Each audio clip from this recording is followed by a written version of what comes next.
बाबर के नाम पर कोई गली नहीं, बाबर के नाम पर कोई मोहल्ला नहीं, बाबर के नाम पर कोई बाड़ नहीं, बाबर के नाम पर कोई घाट नहीं। वहां जो कुछ भी है सब राम के नाम पर है।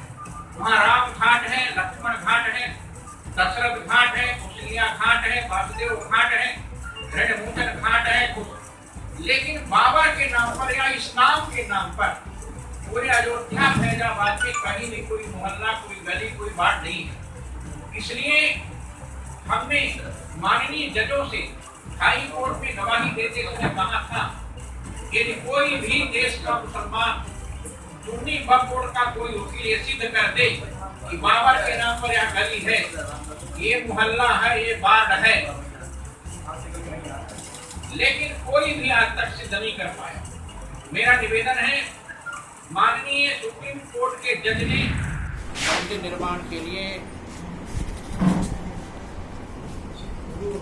हमारे देश के सभी संत लोग बहुत दिनों से लगे हुए हैं। 1528 में बाबर ने अयोध्या में विश्व के सबसे बड़े मंदिर श्री राम जन्मभूमि को तोड़वाकर वहां पर एक गुम्बद तैयार किया था जिसमें 3 गुम्बद थे। 1528 के बाद बाबर मीर बाकी जो बाबर का सिपह सालार था उसने जाकर तहस नहस किया और मंदिर को तोड़वा कर मस्जिद का रूप देना चाहा, लेकिन मस्जिद नहीं बन पाई क्योंकि कुरान में लिखा है बिना मीनार के मस्जिद नहीं होती।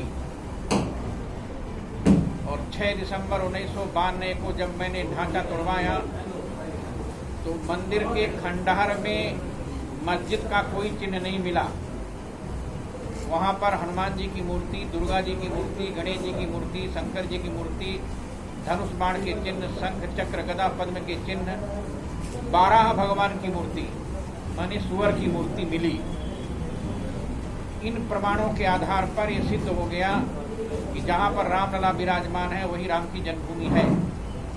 सन 2005 में हाई कोर्ट में मैंने 1 महीने की गवाही दिया था। हाई कोर्ट की गवाही में हमसे पूछा गया था कि वेदांती जी क्या प्रमाण है कि जहां पर रामलला विराजमान है वहां राम की जन्मभूमि है। तो मैंने सुन्नी वक्फ बोर्ड से पूछा था, निर्मोही अखाड़ा से पूछा था कि पहले आप लोग बताइए कि क्या प्रमाण है कि वहां पर कब से मस्जिद बनी। तो सुन्नी वक्फ बोर्ड के वकील जफर याब जिलानी ने कहा कि 1528 में बाबर ने मंदिर को तोड़वाकर मस्जिद का निर्माण करवाया था। हमने जज साहब से कहा, जज साहब नोट कीजिए, 1528 में बाबर ने मंदिर को तोड़वाकर मस्जिद का रूप देना चाहा था।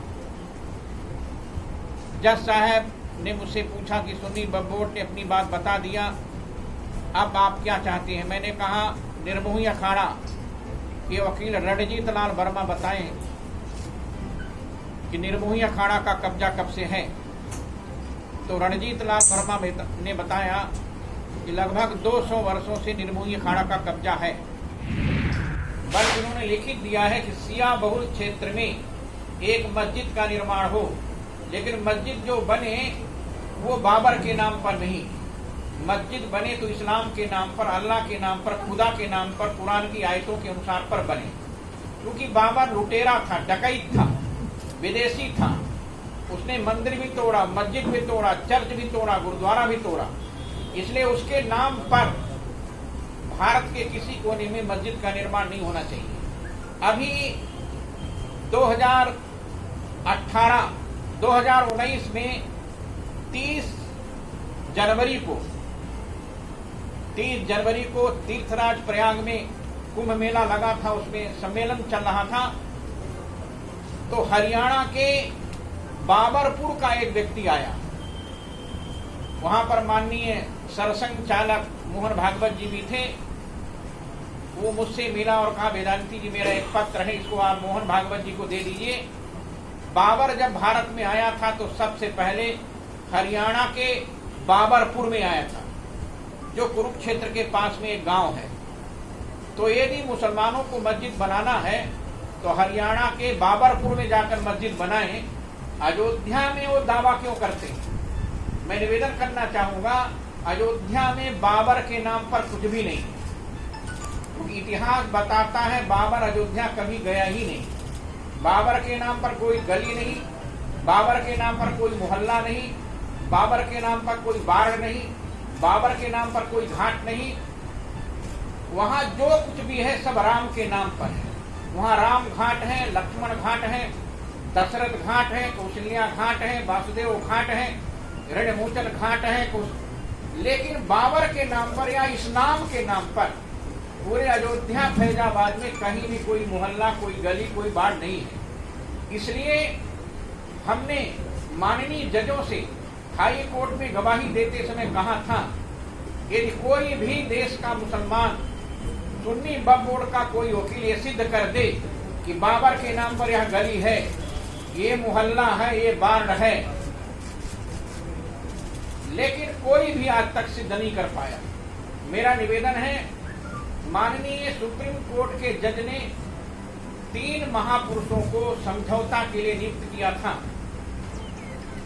जिसमें हमारे संत समाज से श्री श्री रविशंकर जी थे।